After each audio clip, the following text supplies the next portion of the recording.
सुरिंदर अच्छा हुआ तो आ गया, मैं तेरी राह देख रही थी। क्या हुआ माँ? क्या बापू फिर से? हाँ देखना, अब तक घर नहीं लौटे। वो ठेके के आसपास कहीं पी के सो गए होंगे। जाना जाना लेके आना। ये पकड़, आता हूँ।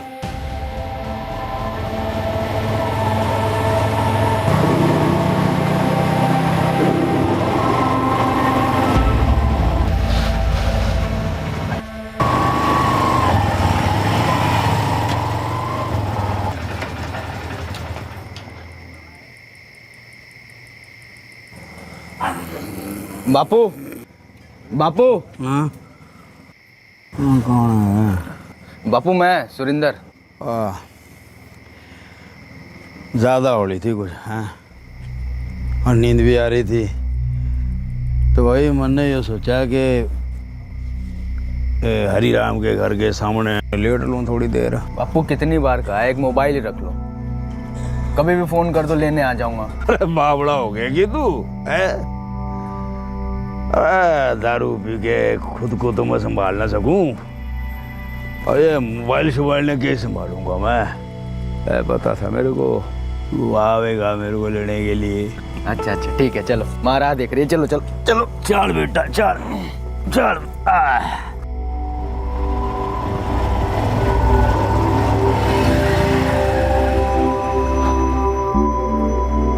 डांट डला मंजू, अरे जितना चाहे डांट डला तू, वरना तेरी खिलाई रोटियां हजम नहीं होंगी वरने। क्या फायदा डांटने का? जानती हूँ पीना तो छोड़ेंगे नहीं आप, पी पा के कहीं भी पड़ जाते हो। थोड़ा उम्र का तो ख्याल करो। अरे सारी जिंदगी खेत में हल जुलाते बीतली मेरी है, दो ही तो शौक है मेरे, खेत में हल और ठेके पे एल्को हल।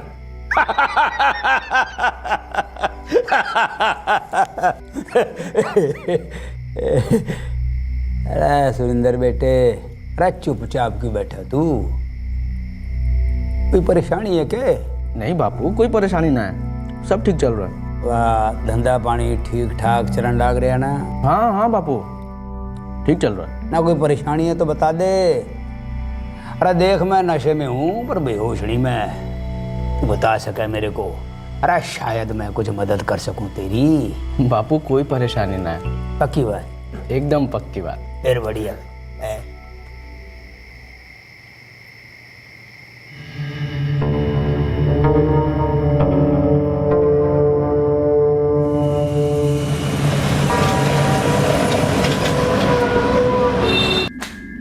ओए कमाल कर रहा सुरेंद्र।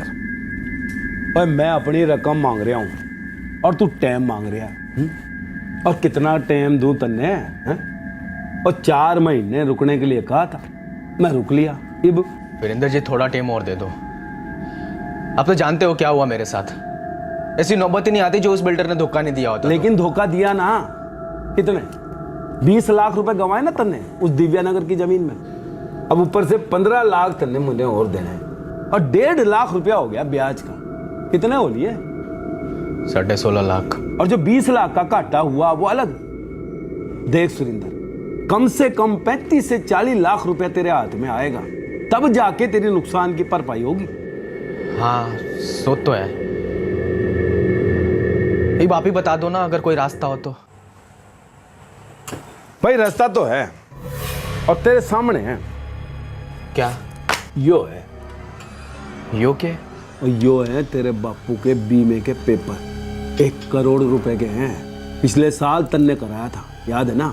हाँ, पर इसका क्या करूं? तेरे बापू ने और भी तो कोई बीमा कराया होगा। हाँ 2 बीमे और कराए, एक 25 का और एक 15 का। 1 करोड़ 25 लाख और 15 लाख कितने हो लिए? 1 करोड़ 40 लाख। लेकिन वो तो बापू के। सही सोच रहे भाई, वो रकम तो तेरे बापू के मरने के बाद ही तेरे हाथ में आ गई। अब देख सुरेंद्र, अब तेरे प्रॉपर्टी कंस्ट्रक्शन बिजनेस की तरह जिंदगी का भी कोई भरोसा तो ना है। अब अगर तेरे बापू के ऊपर जाने का टाइम थोड़ा जल्दी आ जाए तो वीरेंद्र जी क्या बोल रहे हो आप? और ज्यादा उछलने की जरूरत ना है, मेरी बात को ठंडे दिमाग से सुन। और तेरा बापू तो हो लिया बुढ़ा, ऊपर से शराब की लत भी है उसे। ओए आज नहीं तो कल उसका लीवर फट जाएगा, या शराब पी के वो किसी ट्रक के नीचे वीरेंद्र जी बापू है मेरा वो, कुछ भी बोले जा रहे हो आप। ओए प्रैक्टिकल बात कर रहा हूँ, इमोशनल होने की जरूरत ना है। देख भाई सुरेंद्र, ये 1,40,00,000 रुपए छोटी रकम ना होए, तेरा कर्जा भी चुक जाएगा और तू नई जिंदगी भी शुरू कर सके। ये तेरे बापू का बीमा तेरे लिए लॉटरी बन सके। वीरेंद्र जी ऐसा क्यों ना करूं मैं। ओए तू दिल से सोच रहा है, दिमाग से भी पूछ, बहुत आसान तरीका है, हैं? अब देख, तेरा बापू तो अपनी जिंदगी जी चुका है, ओए आज नहीं तो कल मर जाना उसने, और इसकी मौत तेरे लिए नई जिंदगी बन सकती है। भाई मेरा काम था, मैंने समझा दिया, अब क्या करना है ये तो तू सोच।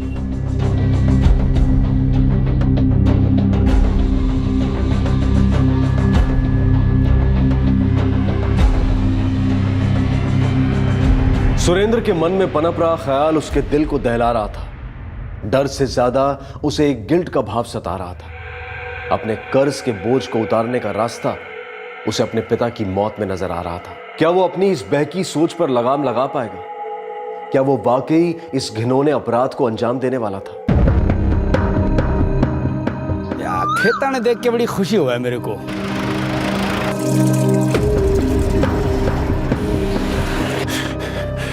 मैं अपनी रकम मांग रहा हूं।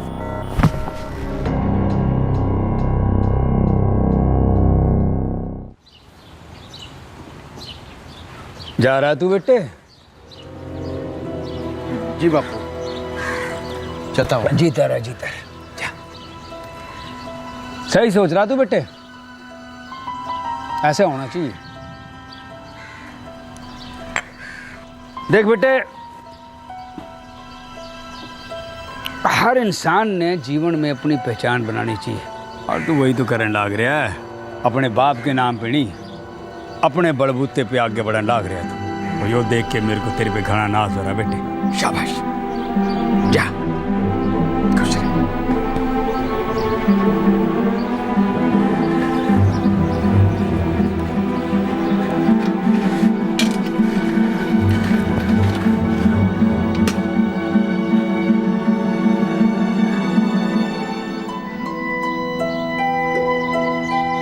अरे वाह भाई वाह, ये तो बहुत बढ़िया खुशबू आने लग रही है। तुम एक काम करो, जाके नहा लो। और ठीक है, मैं नहा के आता हूँ। पराठों पे धावा बोल रहे, फिर खेतों में जाके सुस्ताऊंगा मैं, मजे थे हैं। लो, उठते ही कर दी ना जाने की बात। आपके ना पैर टिकते नहीं है घर पे। अरे मंजू, तू भली भांति जानती है, हमारा जीवन तो बीत लिया जिम्मेदारियां निभाने में। अब तो टाइम मिला मटर गश्ती करने का, मजे लेने का, और जिंदगी के मजे ले रहा हूँ भाई। वो सब ठीक है, पर रोज रोज पीना जरूरी है के? शाम हुई नहीं कि पीना शुरू। थोड़ा अपनी सेहत का भी फिक्र कीजिए। अरे फकीर लेके फिक्र भाई है, मजा आता पीने का, पी लेते हैं। और जहां खटिया मिले सो लेते हो। अरे मंजू, ये गांव के जितने भी लोग हैं अपने दोस्त ही तो हैं। अरे उनका आंगन अपना आंगन, जहाँ मन किया बैठ लिए, जहाँ मन किया लेट लिए।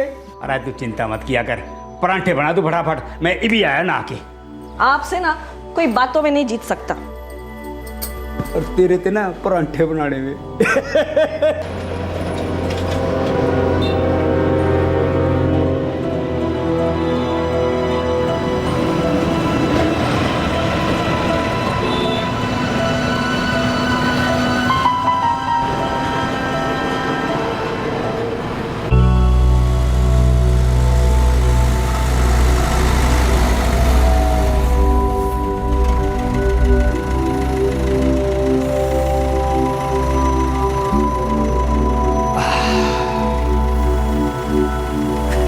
राम राम मालिक। राम राम रतन, राम राम। भाई क्या हाल है तेरे? आशीर्वाद है मालिक। मालिक कुछ चाय वगैरह मंगाओ मालिक? ना ना ना, चाय आनी चाहिए।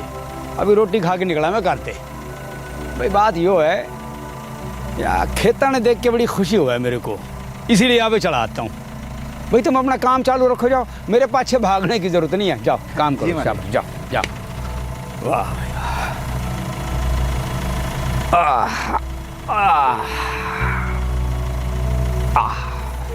भाई कार का बंदोबस्त हो जाएगा? हाँ, मेरा दोस्त बलबीर, उसके पास गाड़ी है। तो लिया, वो कह देना रात में कहीं जाना है, सुबह तक लौटा दूंगा। और कोई काम का बहाना बना दियो जिससे उसको शक ना हो जाएगा। फिर मेरे फोन का वेट करियो। मैं तेरे बापू को किसी सुनसान जगह पर ले आऊंगा। उसके बाद क्या करना ये तो जाने ना तू। इब क्या हो लिया? कुछ ठीक नहीं लग रहा। बापू है मेरा, वो हमेशा साथ दिया है उसने मेरा। बात तो सही कहने लग रहा है तू ना। अच्छा किया जो तूने साफ साफ बता दिया। खेती ना करनी तने तो मत कर। वैसे भी बढ़िया लाइन पकड़न लाग रहा है तू। ये आजकल कंस्ट्रक्शन और प्रॉपर्टी का जो बिजनेस है बड़ा फैलन लाग रहा है हरियाणा में। अरे जमीनों के दाम भी बढ़िया मिलन लाग रहे हैं। हाँ चल तू काम शुरू कर, मैं तेरे साथ हूँ। थैंक यू बापू। देखना अब जी जान लगा दूंगा, कुछ बन के दिखाऊंगा आपको। शाबाश। अरे मन ने पूरा यकीन है तू कामयाब होगा बेटा। ऐसे किसान की एक बात नहीं याद रखना, या जमीन में सिर्फ बीज नहीं बोया जाता, पसीना भी बोना पड़ता है, वक्त भी, फिर जाके ये फसल लहराती से है। ऐसी बेटे तेरे बिजनेस में भी ना ये उतार चढ़ाव तो आते रहेंगे, पर हार नहीं मानना, मेहनत और लगन ते डटे रहना। बस कुछ ठीक नहीं लग रहा वीरेंद्र जी। तो तेरे साथ कौन सा ठीक हुआ? और तुझे किसी ने धोखा नहीं दिया होता तो तू क्या है मुसीबत में पड़ता? और सुरेंद्र, धंधा ईमानदारी और मेहनत से ही नहीं चलता है, उसमें दुकानदारी और कमीनापन भी होना चाहिए। और ये भी कुछ सोचने की जरूरत ना है, जो तूने ठान ली वो कर। देख सुरेंद्र, ये इंश्योरेंस के पैसे और आगे या पीछे और तन्ने ही मिलने वाले थे। बस यूं समझ ले कि आज तन्ने जरूरत थी तो मिल गए। पर बापू। भाई बापू की नहीं, अपनी सोच। ये वक्त जज्बाती होने का नहीं है, वो ऐसा मौका दोबारा नहीं मिलेगा। वैसे हाथ से मत जाने दे। अब तू जा गड्डी लेकर आ और बाकी सब मुझ पे छोड़ दे।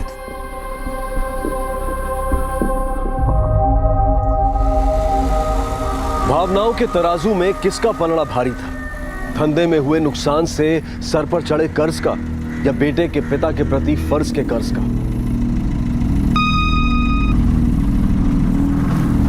अरे भैया वीरेंद्र भाई, तू रे कैसे? अब बड़े दिन हो गए आपसे मुलाकात जो ना हुई। चल गप्पे हाँकते हैं ना। बोल। अब ये रुखे सुखे बैठने का क्या मजा है ताऊ हैं? और गिलास शिलास हाथ में हो तो कोई बात बने, क्या बोलते हो? भाई बात तो एकदम ठीक कहने लग रहा, पर भाई ये भी तो सूरज बिना ढला। 2 फुट अंदर जावेंगे तो सूरज तो अपने आप ढल जाएगा।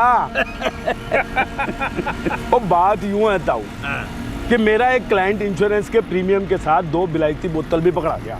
आपसे बढ़िया कंपनी तो पीने के लिए मिले ना, इसीलिए आपके पास चला आया। भाई बिलाती हो गया देसी, अपने को क्या फर्क पड़ा है भाई? मतलब तो पी के कमला होने से है?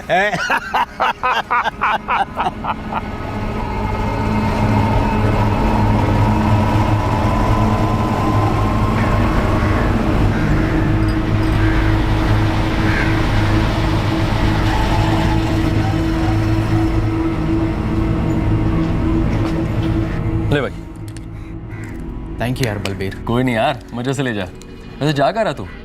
अरे वो भजन मामा है ना अपने, हाँ? उनके घर जा रहा हूँ दिव्यानगर।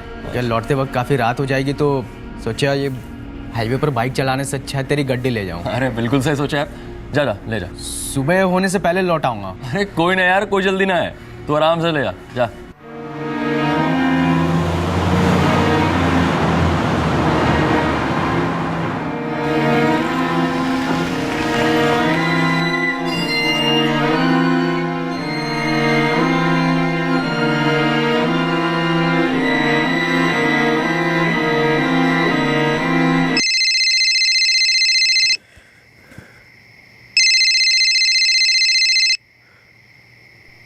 हाँ माँ। हाँ बेटे, कहाँ है तू? घर कब आएगा? माँ तू खाना खाकर सो जा, मुझे थोड़ा काम है, आने में देर हो जाएगी। बेटे तेरे बापू नहीं आए अब तक। वो लौटते वक्त कहीं दिख जाए तन्ने तो साथ में ले आना है। हाँ माँ, कोशिश करूंगा।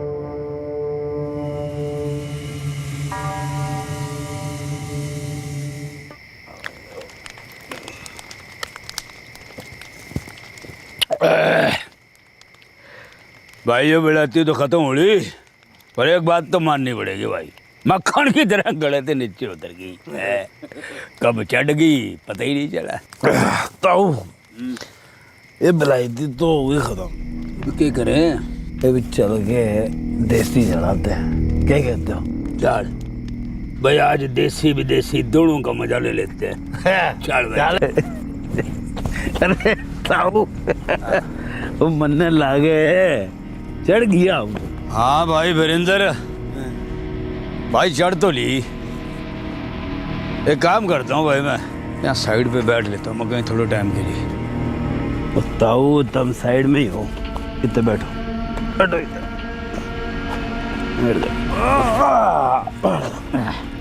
ताऊ और मैं ना सुरेंद्र को बुला लेता हूँ, वो आपको आगे ले जाएगा।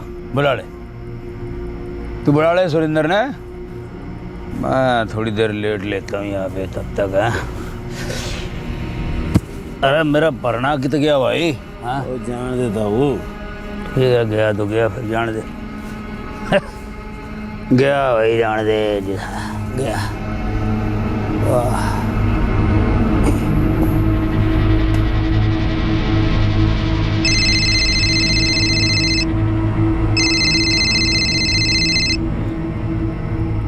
तैयार है ना तू?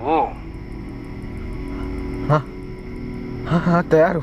हम लोग यहाँ पहुँच चुके हैं और तेरा बापू बेसुध पड़ा है सड़क पे, तू गड्डी लेकर आ जा।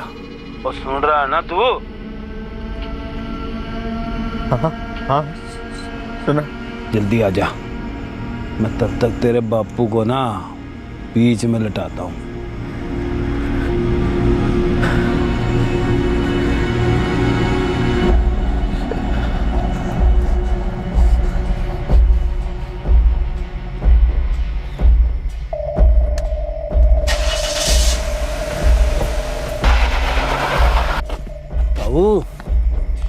ताऊ वो आप बीच में लटे हो, कोई गड्डी गुड्डी आगे चढ़ जाएगी। मैं साइड पे नहीं हूँ। नहीं उड़ जा। चल भाई साइड पे उड़ लेता हूँ मेरा। उड़ जा, आ जा, आ जा ताऊ, उड़ जा, आ जा, भाई आ जा, हो जा आराम से, इधर हो जा पीछे, और हो गया भाई, और जा, और साइड पे आ लो। मेहरबानी भाई वीरेंद्र, मेहरबानी भाई। यूँ बता, वो मेरा बेटा सुरेंद्र आ रहा ना मेरे को लेने के लिए? मेरे को लेने तो आप फोन कर दिया। आजा, लट लट आजा मेरे बेटे, आजा आजा।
इतनी रात को आने की क्या जरूरत थी, सुबह लौटा देता।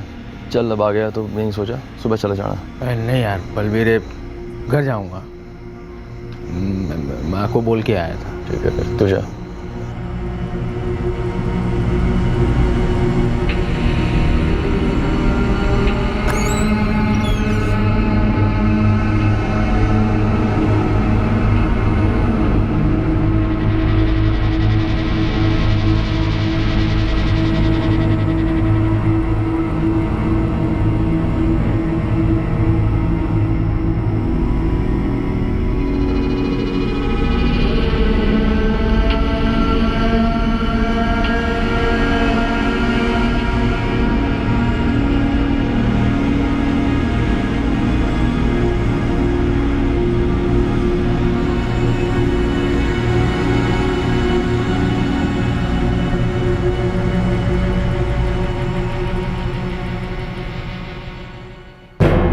सुरेंद्र, बेटा सुरेंद्र, सुरेंद्र, बेटा सुरेंद्र, बेटा सुरेंद्र, बेटा।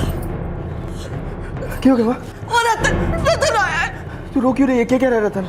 कह रहा है तेरे बापू को कोई घटी कुछ कर चले गई।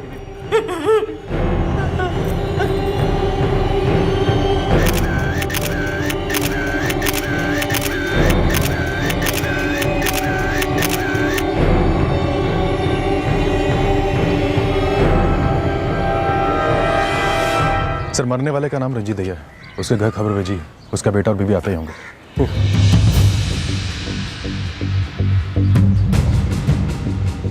सर जी, मेरा नाम जितेंद्र है।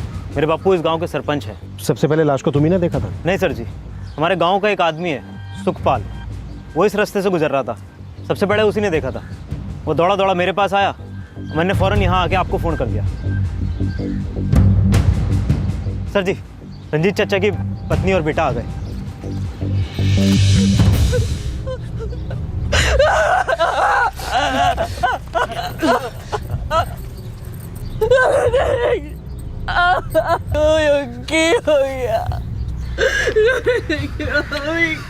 रंजीत चाचा को पीने की आदत तो थी, रोज पीते थे और काफ़ी पीते थे, और नशे की हालत में कहीं भी लेट जाते थे। ऐसा हो सकता है क्या कि रंजीत नशे की हालत में खुद यहाँ आकर लेट गए हों? हाँ सर जी, हो सकता है। आखिर सुरेंद्र ने उस अपराध को अंजाम दे ही दिया जिसका ख्याल उसके मन में पनप रहा था। अब उसका मकसद था अपने पिता की इंश्योरेंस पॉलिसी के पैसे हासिल करना। लेकिन क्या यह साजिश कामयाब होने वाली थी? सुरेंद्र, मैंने बात की इंस्पेक्टर साहब से अभी, बोले 2 दिन लगेंगे पोस्टमार्टम में, उसके बाद हम रंजीत चाचा का अंतिम संस्कार कर सकते हैं।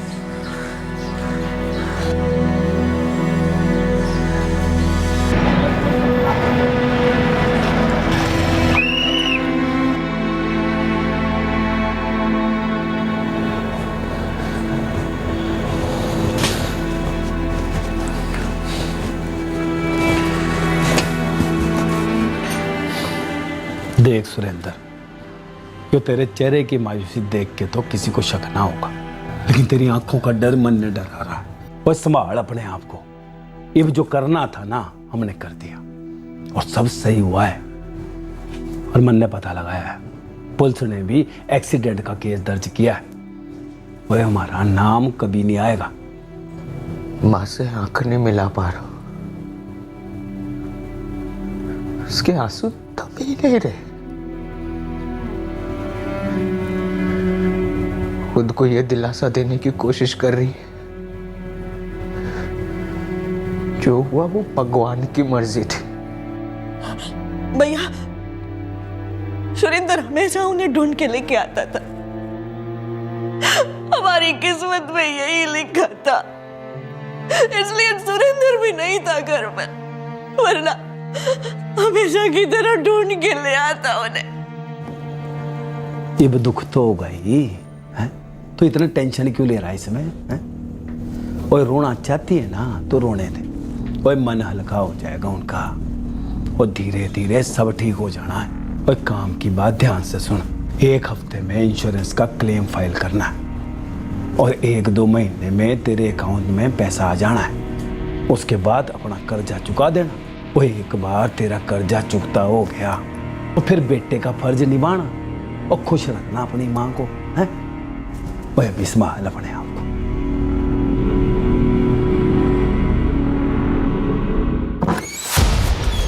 सर, वो सड़क गांव के पीछे की तरफ से गुजरती है, ज़्यादा इस्तेमाल नहीं होती और गाड़ियां भी बहुत कम गुजरती हैं वहां से। विक्रम, अगर गाड़ियां बहुत कम गुजरती हैं वहां से तो फिर एक्सीडेंट होने के चांसेस भी बहुत कम हो जाते हैं। या तो रंजीत भैया की किस्मत खराब थी या फिर रंजीत भैया की तरह गाड़ी चलाने वाला आदमी भी नशे में था। विक्रम, ये फोटोग्राफ्स देखो। ऐसा नहीं लगता कि गाड़ी ने 2 बार को चला विक्टिम को? एक काम करो, ये टायर मार्क्स किसी एक्सपर्ट से चेक करो। एक बार हमें ये पता चल गया कि गाड़ी कौन से मॉडल की थी तो व्हीकल को ट्रेस करना आसान हो जाएगा। मुझे नहीं लगता ये किसी ट्रैक्टर या टेम्पो के निशान है। कोई छोटी गाड़ी होनी चाहिए। Right sir. आपका अंदाज़ा बिल्कुल सही है। जिस तरह से विक्टिम की बॉडी को कुचला गया है, छाती, हाथ, चेहरे का आधा हिस्सा और पैर, इन सभी बॉडी पार्ट्स के ऊपर से गाड़ी गुजरी है और पूरे चांसेस हैं कि गाड़ी 2 बार बॉडी के ऊपर से गुजरी होगी। डॉक्टर, वारदात की जगह पर टायर के मार्क्स मैंने खुद देखे, वहां के फोटोग्राफ्स भी हैं हमारे पास। मुझे लगता है गाड़ी एक ही थी। शायद ये भी हो सकता है कि एक्सीडेंट के बाद ड्राइवर घबरा गया हो और हड़बड़ाहट में उसने गाड़ी पीछे लेने की कोशिश की हो और गलती से विक्टिम पे दोबारा गाड़ी चढ़ा दी हो। मतलब आपको लगता है विक्टिम के ऊपर जब दूसरी बार गाड़ी चढ़ी तो गाड़ी रिवर्स में थी? शायद ऐसा हुआ हो। वैसे विक्टिम की बॉडी में अल्कोहल का लेवल काफ़ी ज़्यादा पाया गया है।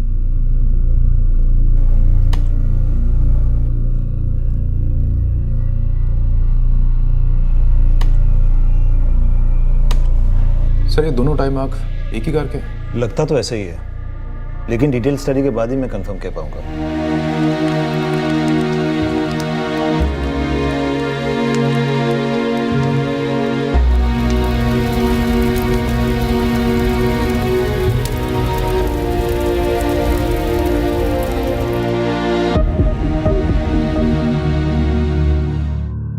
तो इस हफ्ते में पुलिस की रिपोर्ट आ जानी चाहिए।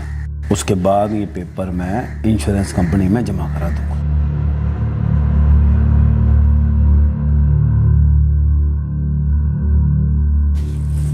सुरेंद्र, वो संभाल, कुछ ही दिनों की बात है, समझा? क्या कहती है आपकी रिपोर्ट? कुछ शक करने वाली बात है क्या? जी, कुछ मार्किंग की है मैंने फोटोज पर, आप देख लीजिए। ये बात तो श्योर है कि एक ही मॉडल की गाड़ी विक्टिम को 2 बार को चल के गई, लेकिन एक बार भी गाड़ी रिवर्स में नहीं थी।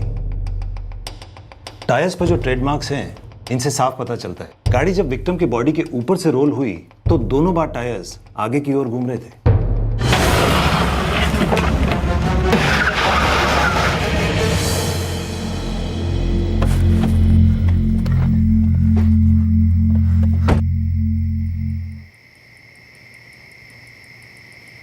वो काम अभी पूरा ना हुआ, रिस्क ना ले सके, गाड़ी पीछे ले।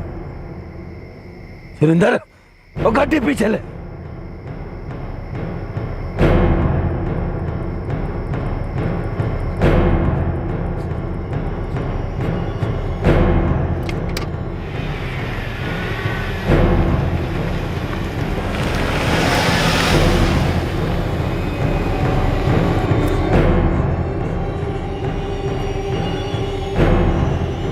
अब क्या सोच रहा है? तो चढ़ा दे गाड़ी, और बचने का चांस ही नहीं रहेगा। चल चढ़ा सुरेंद्र, चढ़ा दे गाड़ी।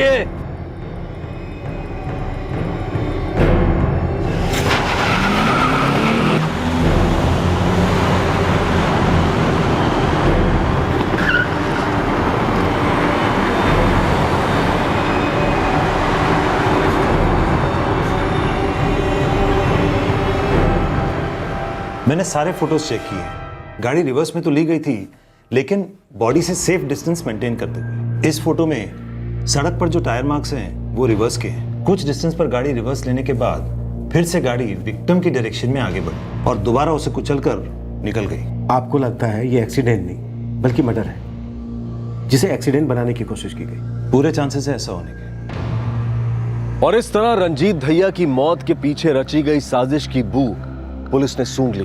पुलिस को लगने लगा कि एक्सीडेंट की आड़ में एक हत्या का षड्यंत्र छुपा था। सुरेंद्र और वीरेंद्र की चाल उल्टी पड़ती दिखाई दे रही थी। हाँ मंजीत बोल। सब्जी रंजीत भैया काफ़ी खुशमिजाज आदमी था और काफ़ी पैसे वाला भी। गांव में अच्छी ज़मीन और फसल से अच्छी कमाई होती है उसकी। पैसे को लेकर कोई दुश्मनी थी उसकी? अभी तक तो उसके बारे में जिससे बात की वो तो अच्छा बोल रहे हैं साहब जी। शराब की आदत थी उसे? कभी कोई झगड़ा? ये तो पूरा गांव जानता है साहब, वो दारू पीने का शौकीन था और दारू पी के तमाशा नहीं करता था। हाँ, एक अटपटी आदत थी कि ज़्यादा दारू पीने पर जहाँ मन करे वहीं लेट जाता था। मनमोजी था साहब जी। उसकी मौज तो उसके घर वालों को पसंद आने से रही। उसकी बीवी और लड़के के साथ कोई झगड़ा था उसका? ऐसा तो कुछ नहीं साहब। हाँ, पर सुरेंद्र अपने बाप की तरह किसान नहीं बनना चाहता था। उसका अपना अलग से धंधा है, कंस्ट्रक्शन और प्रॉपर्टी। बाप और बेटे में कोई रंजिश थी? नहीं साहब, रंजीत ने तो धंधा शुरू करवाने में सुरेंद्र की मदद की थी और सुरेंद्र भी अपने बाप का पूरा ख्याल रखता था। कभी कभी रंजीत के ज़्यादा दारू पीने पर सुरेंद्र ही हिफाजत से घर लाता था अपने बाप को। मंजीत, हमें लगता है कि रंजीत दया का एक्सीडेंट नहीं हुआ, उसे मारा गया। दाल में कहीं कुछ काला तो है। सर जी, 3 महीने में यही जमीन की कीमत 1.5 गुना ऊंची हो जाएगी।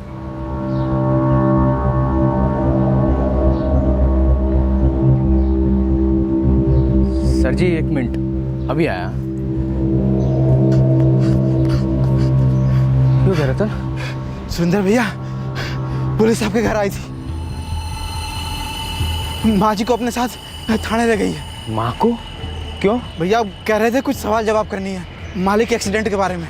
कल खेत पे भी श्याम और सुखबीर से एक आदमी पूछताछ कर रहा था। जी उनकी आदत ही कुछ ऐसी थी, पीने के बाद होश नहीं रहता था, कहीं भी सो जाते थे। मैं अक्सर अपने बेटे सुरेंद्र को भेजती थी, वो उन्हें ढूंढ के ले आता था। और जब सुरेंद्र काम से बाहर होता, वो सुबह ही घर आते थे। उस रात जब देर रात तक वो घर नहीं लौटे तो आपको उनकी फिक्र तो हुई होगी? हाँ जी, पर क्या करती, सुरेंद्र भी उस रात काफी देर से लौटा था। मैंने यो मानकर मन मना लिया कि सुबह तक वो आ ही जाएंगे, पर वो... आपके पति की किसी के साथ दुश्मनी थी? कोई मारना चाहता था उन्हें? नहीं साहब, वो बहुत ही भले इंसान थे,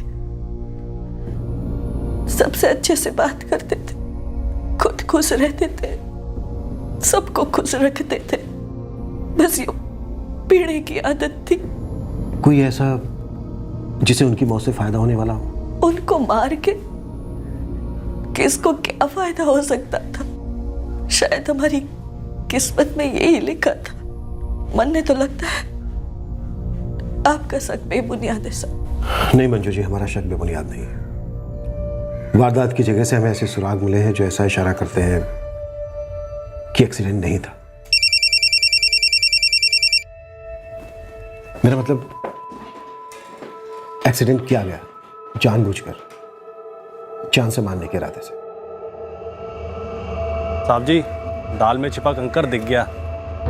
जिस रात रंजीत भैया का कत्ल हुआ था ना, उसका बेटा सुरेंद्र घर पे ही नहीं था। ये तो जानता हूं मैं, उसकी माँ ने खुद बताया। कुछ और बता।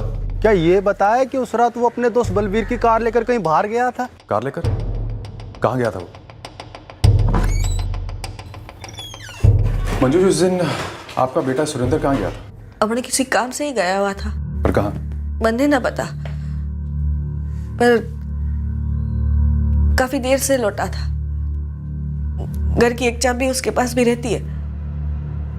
मेरे सो जाने के बाद ही लौटा था वो। आपके कोई भाई हैं सुरेंद्र के मामा जो दिव्यानगर में रहते हैं? हाँ जी, बज्जन शेरावत नाम है मेरे भाई का। क्या सुरेंद्र उस रात उनसे मिलने गया था? नहीं तो वो गया होता तो मैंने जरूर बताता। ये बात आप यकीन से कह सकती हैं? बेहतर होगा आप अपने भाई से फोन पर पूछ लीजिए।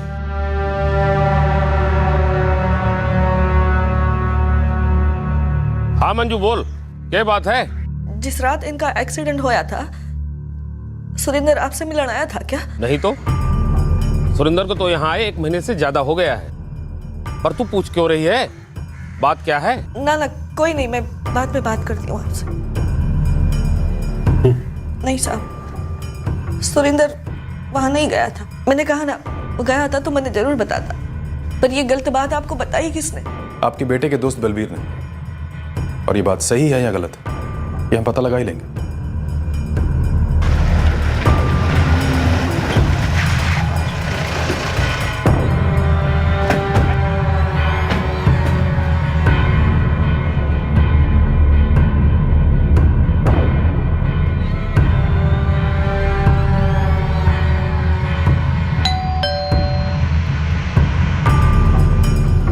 मुझे बताया तो था कि वो अपने मामा के घर दिव्यानगर जा रहा है। उसने गाड़ी कब लौटाई तुम्हें? सर जी काफ़ी रात हो गई थी, मैं नींद में था तो टाइम ठीक से याद नहीं। और आप ये सब क्यों पूछ रहे हो? सर,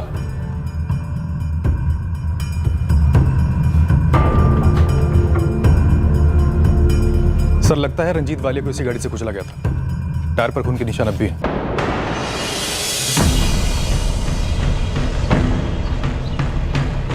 खून के धब्बे? क्या हुआ सर जी? बलबीर, क्या तुम बता सकते हो कि ऐसी क्या वजह हो सकती है कि सुरेंद्र ने अपने पिता की हत्या कर दी? क्या बात कर रहे हो सर जी? वो भला ऐसा क्यों करेगा?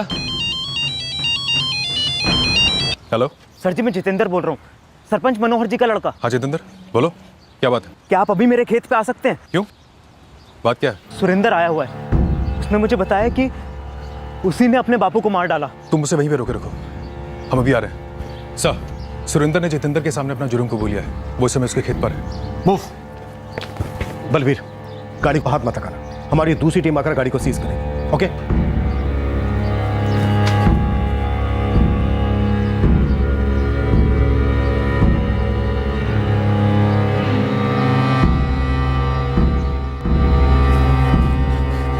भाई गड्डी का इंतजाम हो गया क्या? हाँ हो गया, थोड़ी देर में आ जाएगी तो टेंशन ना ले। भाई मुझे बहुत घबराहट हो रही है यार, मुझे कहीं दूर जाना है यहाँ से।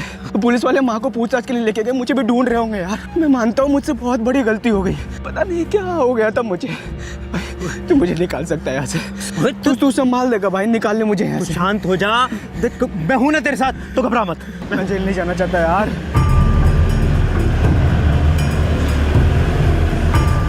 अरे तूने पुलिस को बुलाया? सुरेंद्र मेरी बात सुन, तूने वादा किया था कि तू निकालेगा मुझे यहाँ से, तूने भरोसा तोड़ दिया मेरा। सुरेंद्र, सुरेंद्र देख, नहीं नहीं नहीं नहीं देख, देख सुरेंद्र, देख तू एक गलती कर रहा है, तू एक गलती कर चुका है, देख दूसरी मत कर। अरे सुरेंद्र नहीं, पुलिस वाले आ जाएंगे। देख सुरेंद्र मेरी बात सुन, भागना फिजूल है। सुरेंद्र मेरी बात सुन सुरेंद्र। जितेंद्र, अच्छा क्या तुम जो वक्त पर फोन कर दिया। सुरेंद्र, हमने सबसे पूछताछ की, सबका यही कहना है कि तुम्हारे अपने पिता के साथ अच्छे रिलेशन थे। तुम्हारी माँ ने भी यही कहा, फिर ऐसी क्या वजह थी कि तुमने अपने पिता की हत्या कर दी?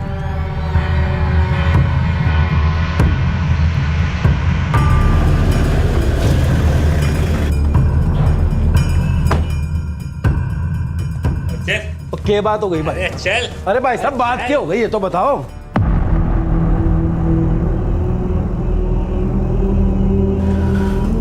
मंजू जी, सुरेंद्र ने अपना जुर्म कबूल कर लिया है। ये नहीं हो सकता, वो तो कितना प्यार करता था अपने बापू से, कितना मानता था वो। मैं समझ सकता हूं आपके लिए मानना कितना मुश्किल है, पर सच यही है कि आपके बेटे सुरेंद्र ने खुद अपने पिता की जान ली है।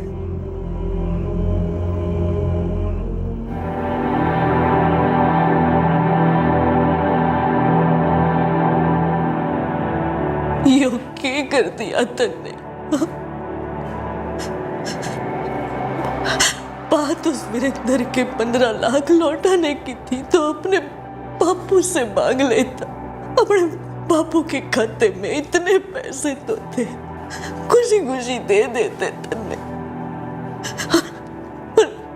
उन्होंने पूछा भी तो था ना तन्ने, फिर क्यों? शर्म आ रही थी मुझे, मेरे नुकसान के पैसे बापू से मांगने में शर्म आ रही थी मुझे। कैसी शर्म? तेरे बापू थे वो, उनका जो कुछ भी था तेरा ही तो था है। तब शर्म ना आई तुझे जब एक लालची आदमी ने अपने बापू को मारने की बात की और तन्ने मान ली? तब शर्म नहीं आई तन्ने? अपने बापू की जान ले ली। रंजीत के पास काफी जमीन थी, खेत थे, जिससे उसे अच्छी आमदनी होती थी। सुरेंद्र चाहता तो अपने पिता से मदद मांग सकता था, वो अपनी मां से बात कर सकता था या फिर अपने मामा से कह सकता था। कोई भी उसकी मदद कर सकता था, बस एक बार सुरेंद्र के कहने की देर थी। आज सुरेंद्र को अपने किए पर पछतावा हो रहा है। जब इंसान किसी अपने की जान लेता है तब पश्चाताप की आग उसे मरते दम तक तड़पाती है, जिसमें आज सुरेंद्र तड़प रहा है। जब से इस साजिश का आगाज हुआ तब से हर कदम पर एक गिल्ट फीलिंग, कुछ गलत होने का एहसास बार बार सुरेंद्र को हो रहा था। जज्बाती तौर पर देखा जाए या फिर किसी और नजरिए से, हर लिहाज से उसका यह कदम गलत था, लेकिन फिर भी सुरेंद्र ने अपने जज्बात को, अपनी भावनाओं को किनारे करते हुए इस अपराध को अंजाम दिया। उसका यह सोचना सरासर नादानी थी कि उसके अपने पिता के खून से सने हाथ कभी हथकड़ियों में नहीं जकड़े जाएंगे और वो अपने पिता की बीमा की रकम से अपनी जिंदगी संवार लेगा। सुरेंद्र ने उस इंसान की सांसें छीन ली जिसने जिंदगी के हर मोड़ पर उसका साथ दिया और हमेशा देता। जरूरत थी तो सिर्फ उस इंसान से बात करने की, उसके सामने अपना हाल बयां करने की। लेकिन बड़े दुख की बात है कि कर्ज के बोझ से छुटकारा पाने के लिए सुरेंद्र ने अपने पिता के खून का बोझ उठाना बेहतर समझा। इस सब से क्या हासिल हुआ उसे? उसने अपने पिता को खो दिया, अपनी जिंदगी बर्बाद की और इस अपराध का सबसे बड़ा खामियाजा भुगतना पड़ा उसकी मां को, जिसने अपने पति को खो दिया, अपने बेटे को अपने पति का कातिल बनते देखा और अब उसे इस गुनाह की सजा काटते देखेगी। अब मैं अनूप सोनी आपसे विदा लेता हूं, फिर मुलाकात होगी अगले एपिसोड में और खुलासा करेंगे एक और जुर्म का। तब तक सतर्क रहें, सुरक्षित रहें और देखते रहें क्राइम पेट्रोल सतर्क। सबक एक को, सीख हम सबको। जय Hind. For more updates, subscribe to our channel, click the show links and enjoy watching the videos.